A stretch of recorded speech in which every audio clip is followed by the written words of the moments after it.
Hello students, good morning. कल मैंने आप सभी को करने के लिए क्वेश्चन दिया था कि आपको ये न्यूमेरिकल सॉल्व करना है।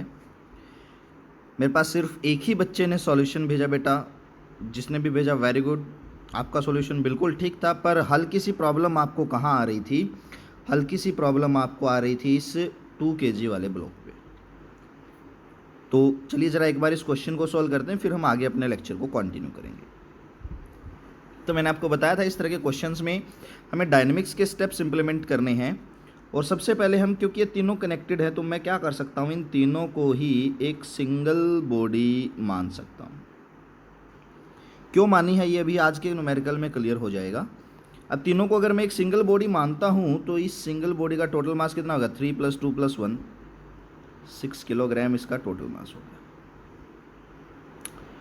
अब इस बॉडी के ऊपर ये बॉडी बन गई, फर्स्ट सिस्टम डिसाइड हो गया, 6 किलोग्राम है।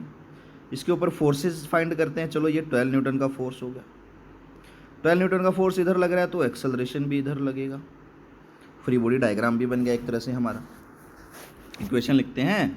इक्वेशन क्या कहती है? Total force is equals to total mass into acceleration. तो एक्सेलरेशन कितना हो जाएगा? 2 मीटर/सेकंड स्क्वायर। ये एक्सेलरेशन हो जाएगी। अब मुझे इन तीनों ब्लॉक्स का एक्सेलरेशन मिल गया और मैंने आपसे कहा था कि हमें क्या बताना है? इनकी एक्शन रिएक्शन पेयर बताने हैं तीनों ब्लॉक्स के। देखो, 3 किलोग्राम वाला इस 2 किलोग्राम वाले पे एक एक्शन करेगा। मैं कह देता हूँ action because of 3 kilogram. 2 kilogram वाला 1 किलोग्राम वाले पे एक्शन करेगा, एक्शन बिकॉज ऑफ 2 किलोग्राम। 1 वाला इस पर रिएक्शन करेगा तो A2 है तो ये R2 लिख देता हूँ। 2 वाला इस पर करेगा तो क्या आ जाएगी? R3 आ जाएगी। अब चलो जरा 2 किलोग्राम वाले ब्लॉक का फ्री बॉडी डायग्राम बना। देखो, ये है 2 किलोग्राम वाला ब्लॉक मेरा। अब इसके ऊपर एक्शन कौन कर रहा है? 3 किलोग्राम वाला A3। तो एक फोर्स तो इस पे लग गया, ये इस तरह से A3। अब देखो यहां से A2 क्या है? 1 किलोग्राम वाले पे लग रहा है, 2 किलोग्राम वाले पे नहीं लग रहा। 1 किलोग्राम वाला इसके ऊपर एक रिएक्शन कर रहा है तो इसके ऊपर क्या लगेगा? R2 ऐसे। ठीक है। और इसका एक्सेलरेशन है इधर, तो ये हो गया इसका एक्सेलरेशन A। अब ये इसका फ्री बॉडी डायग्राम बन गया बेटा। और हमें पता है बॉडी जिस तरफ एक्सेलरेट करेगी वो फोर्स ज़्यादा होगा और ज़्यादा में से कम घटाना है। तो अपने पास में अब क्या आ गया? A3 - R2 is equals to, मास हो गया 2 इंटू में एक्सेलरेशन हो गया A, वैल्यू पुट कर सकते हो। A3 - R2 is equals to 2 × 2 = 4। पहली इक्वेशन आ गई। 2 अननोन है, हमें एक वैल्यू और चाहिए। R2 की वैल्यू निकालना सबसे आसान है। क्यों? 1 किलोग्राम वाला है, इसके ऊपर एक्शन हो रहा है A2 और तो कुछ लग ही नहीं रहा, और इसी की वजह से ये इधर एक्सेलरेट कर रहा है। तो मैं कह सकता हूँ A2 बराबर है मास 1 इंटू एक्सेलरेशन कितना है? 2। तो A2 की वैल्यू 2 आ गई, तो R2 की वैल्यू भी कितनी आ गई? 2। तो यहाँ से A3 की वैल्यू क्या आ जाएगी? 4 + R2 comes out to be 4 + 2 is equals to क्या आ जाएगी आपके पास में? 6। तो 6 न्यूटन आ जाएगी। तो A2 आ गया, R3 आ गया, R2 आ गया, A3 भी आ जाएगा बिजली, कोई प्रॉब्लम नहीं है। ठीक है ना?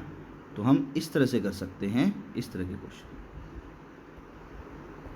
अब अगर आपसे मैं पूछ लूँ कि बताओ इस 2 किलोग्राम वाले के ऊपर, इस 2 किलोग्राम वाले ब्लॉक के ऊपर नेट फोर्स कितना लग रहा है? तो देखिए, नेट फोर्स जो बनेगा अपना वो क्या बनेगा? 6 - 2 comes out to be 4 newton. कैसे भाई? 6 तो इधर गया और 2 इधर गया, 6 - 2 कितना आ जाएगा? 4 न्यूटन। तो हम इस तरह से इस तरह के क्वेश्चन को सोल्व कर सकते हैं। चलिए एक बार एक नेक्स्ट क्वेश्चन और देखते हैं हम अभी। अब क्या हो इस क्वेश्चन में? देखिए, मान लो मैंने कह दिया ये एक फ्लोर है स्मूथ, इसके ऊपर एक 4 किलोग्राम का ब्लॉक रख दिया, यहाँ पर एक 2 किलोग्राम का ब्लॉक रख दिया और यहाँ पर एक 1 किलोग्राम का ब्लॉक रख दिया। तीनों को रस्सी से बांध दिया और इस 1 किलोग्राम वाले ब्लॉक पे एक फोर्स लगा दिया मैंने इस तरफ, कितना? 14 न्यूटन का। बताओ हर ब्लॉक का एक्सेलरेशन कितना? अब मैं फिर से वही काम करता हूँ, इन तीनों को एक सिंगल ब्लॉक मान लेता हूँ। फिर आप कहेंगे सर इस बार तो ये पास पास रखे ही नहीं हुए, सिंगल कैसे मान सकते हैं? देखिए मैं इनको सिंगल ब्लॉक कैसे मान रहा हूँ, अब ये बात ज़रा समझते हैं पहले। देखो ज़रा, ये 1 किलोग्राम वाला ब्लॉक है, ये एक फोर्स इस पे लग गया इस डायरेक्शन में, और फोर्स की वैल्यू कितनी दे दी आपको, 14 न्यूटन। अब जैसे ये ब्लॉक इस तरफ फोर्स लगेगा, यहाँ पर क्या आएगी, एक टेंशन आएगी इस तरफ। अब देखो ये रस्सी इस ब्लॉक को आगे खींचना चाहती है, ये आगे कब खींचेगा, जब टेंशन इस ब्लॉक पर इधर आए। सेम, ठीक है भाई, टेंशन आगे मान गए। अब ये 2 किलोग्राम वाला ब्लॉक आगे जा रहा है, तो इस पॉइंट के ऊपर भी एक रिएक्शन होगा और टेंशन आएगी इस तरफ। मान लो ये कोई टेंशन T1 आ गई, सेम नहीं होंगी क्योंकि ये 1 किलोग्राम का ब्लॉक है, इसका एक्शन अलग होगा, 2 किलोग्राम अलग अलग। तो इस पॉइंट के ऊपर भी क्या आएगी, एक रिएक्शन आएगी, ये मान लीजिए क्या आ जाएगी, T1, ठीक है ना, ये रिएक्शन आ गई T1 दोनों। अब चलो ज़रा देखते हैं क्या करना है हमें। अब ये एक्शन और ये रिएक्शन, अगर मैं इस पूरे को एक सिस्टम मानता हूँ इन दोनों ब्लॉक को, तो ये एक्शन और ये रिएक्शन एक दूसरे को कैंसिल आउट कर देंगे। क्यों? क्योंकि ये इधर जा रहा है और ये इधर जा रहा है। अब मैंने इस रस्सी को पूरा ही एक सिस्टम मान लिया, जब इस ब्लॉक को और इस ब्लॉक को पूरा ही एक सिस्टम मान लिया है, तो एक्शन और रिएक्शन एक ही सिस्टम पर आ गई, एक ही सिस्टम पर आ गई, तो कैंसिल आउट कर देंगी। इसलिए हम कई बार बोलते हैं कि सिस्टम के इंटरनल फोर्सेज एक दूसरे को कैंसिल आउट कर देते हैं। अब अगर ये दोनों एक दूसरे को कैंसिल आउट कर देंगे, तो यहाँ रस्सी लगाएं या ना लगाएं कोई फ़र्क नहीं पड़ता।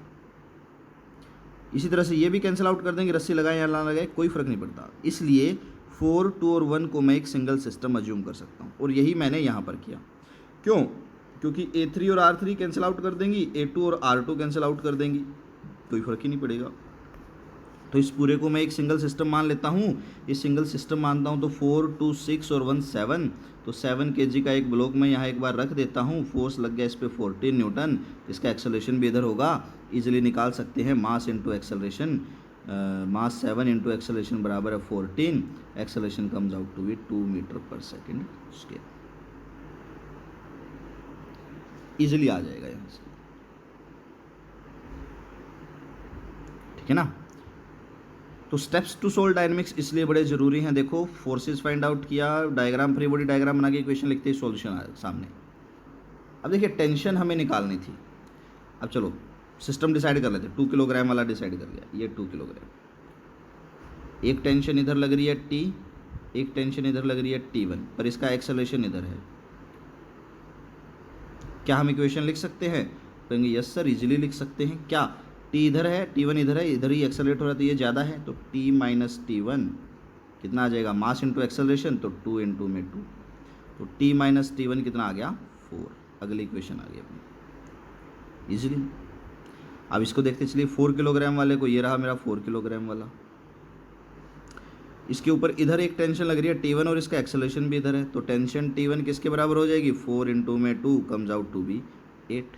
टेंशन T1 आ गई, यहाँ पुट कर देते हैं, तो T कितना आ जाएगा, T is equals to 8 minus T1 इधर जाएगा, प्लस हो जाएगा, तो 8 मैंने पहले रख दिया, 8 प्लस में ये क्या है 4, कितना आ जाएगा आपके पास में 12 न्यूटन। तो बस simply solve, very easy. Steps to solve dynamics लगाओ, प्रॉब्लम को बड़ी ही इजीली क्या कर लो, सोल्व कर लो। आज एक असाइनमेंट देता हूँ, बाकी में हम कल देखेंगे। Thank you, have a great day ahead.